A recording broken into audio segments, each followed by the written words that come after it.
ওয়া হারামা আলাইহিল জান্নাহ, জান্নাতটা তাদের জন্য হারাম হয়ে যাবে। হারামা মানে হারাম, হারাম হয়ে যাবে। পৃথিবীতে তারা আমল করবে, কবুল করবেন না যিনি তিনি কে জোরে বলেন? তারা বা সালাত আদায় করবে কিন্তু কবুল হবে না, তারা হজ করবে কবুল হবে না, যাকাত দিবে কবুল হবে না, তারা মাঝে মাঝে স্লোগান দিবে কবুল হবে না। কারণ কি? তাদের মূলে কিছু খারাপ কাজ থাকবে। বিশ্বনবী সাল্লাল্লাহু আলাইহি ওয়াসাল্লামকে সাহাবারা জিজ্ঞাসা করলেন, এই অন্যায়টা কি, এই পাপটা কি যে তাদের দুনিয়া থেকে জাহান্নাম ওয়াজিব হয়ে যাবে আর জান্নাত তাদের জন্য হারাম হয়ে যাবে? এই খারাপ কাজটা কি? বিশ্বনবী এক নম্বরে বললেন, সেটা হলো অন্যায়ভাবে কারোর সম্পদ যারা দখল করবে তাদের জন্য দুনিয়া থেকে জাহান্নাম ওয়াজিব হয়ে যাবে, জান্নাত হারাম যিনি করবেন তিনি কে? জোরে বলে। আছে না নাই? অন্যায়ভাবে সম্পদ দখলকারী আছে না নাই? যে ব্যক্তি মুসলিমদের বা মুসলিম কোন ভাইয়ের হক অন্যায়ভাবে নিচে করে নেবে, দখল করে নেবে, আল্লাহ তার জন্য জাহান্নামটা ওয়াজিব করে দেবে।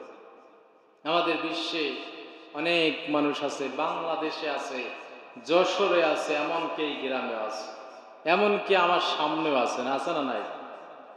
সবাই তা সুফি দরবেশ না নাকি? হ্যাঁ, আমার সামনে আজ খুঁজলে পাওয়া যাবে ভাই, অন্যের সম্পদ দখল করে নিয়ে খাইতেছে অন্যায়ভাবে। ভাইয়ের সম্পদ ভাই দখলকারী আছে না নাই? এক ভাই সুযোগ পায় বাপের কাছ থেকে একটু বেশি লিখে নেছে, এবার বোনে যে অংশ পাবে সেই অংশ না দিয়া বাপেকে পাম্পন দিয়া বাপের কাছ থেকে বোনের অংশ নিয়ে নিছে। বাপকে বুঝাইছে বোনদেরকে আমরাই তো খাওয়াই, বোনদেরকে আমরাই তো মেহমানদারি করি, বছর আসলে ঈদের সময় তাদেরকে আমরা কাপড় দিই, তাদের খোঁজ নিই, আছে না নাই? কিন্তু আল্লাহ কিটা মানবে? আপনি খোঁজ নিবেন, আপনি কাপড় দিবেন, এটাও হাদিসে আছে, আছে না নাই?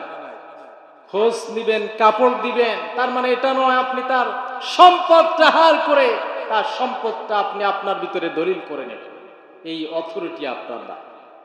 আপনার বোন, সে আপনার খোঁজ নিয়া আপনার জন্য দায়িত্ব, এবং আপনার বাবার যে সম্পদ, এই সম্পদ থেকে সে যতটুকু সম্পদ পাবে ততটুকু সম্পদ তাকে দিয়ে দেয়া ফরজ। কি ফরজ?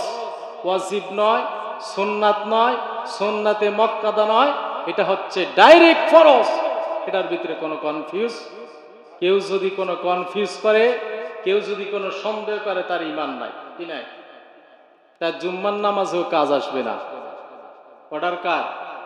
ডাইরেক্ট কোরআনের আয়াত সূরাতুন নিসায় আল্লাহ আয়াত নাযিল করে ডিভাইডেড করলেন, ভাগ করে দিলেন। আপনি তার ভিতরে কলম কেমনে বসান? কয়দিনকে দুনিয়া বলেন, কয়দিন বাঁচবেন, কয়দিন খাবেন এই সম্পদ, কতদিন চলবে, কতদিন এই পেটে আপনি আগুন ঢুকাবেন, কতদিন আহার করতে পারবেন? আপনি অন্যায়ভাবে আরেকজন কাছ থেকে আল কাটতে কাটতে, সেদিন ফেসবুকে দেখলাম এক বেটা ক্যামেরা নিয়ে আপনার সে ভিডিও করে দেখাচ্ছে যে এই পাশের জাল জমির মালিক সে কেটেছে আর এই পাশের লোকও কেটেছে। যখন দেখছে ও কাটতেছে তখন এও কাটছে, কাটতে কাটতে আইল যেটা, এই সীমানা যেটা, এটা প্রাচীর যেটা, এটা সীমানা এমন হয়ে গেছে যে এটার পথে আর হেঁটে যাওয়া যায় না। বোঝা গেছে? কাটেন কি কাটেন না আপনারা? কাটতে কাটতে এমন জায়গায় নিয়ে চলে যান যে আপনার এর পথে আর হেঁটে যাওয়া যায় না। হ্যাঁ, এখন জিজ্ঞাসা করলে বলো যে আমি তো কাটি না, কিন্তু দেখা যায় মাঠে গেলে আবার কাটেন। এই যে এইভাবে আপনারা সম্পদ যেইভাবে আপনার দখল করে নিক না কেন, এটার জন্য আপনার যার কাছে জবাবদিহিতা করতে হবে তিনি কে? বিশ্বনবী সাল্লাল্লাহু আলাইহি ওয়াসাল্লাম বললেন, যারা এইভাবে সম্পদ আহার করে নেবে, দখল করে নেবে অন্যায়ভাবে, বিশ্বনবী বলেন কিয়ামতের ময়দানে একটা নয়, দুইটা নয়, যারা 1 বিঘা পরিমাণ সম্পদ এইভাবে দখল করে নিয়ে নিচের মধ্যে দলিল করে নেবে, খাবে, বিশ্বনবী বলেন কিয়ামতের দিন আল্লাহ পাক রব্বুল আলামিন তাদের গলায় 7 জমিন তম সমপরিমাণ সম্পদ ঝুলিয়ে দেবে।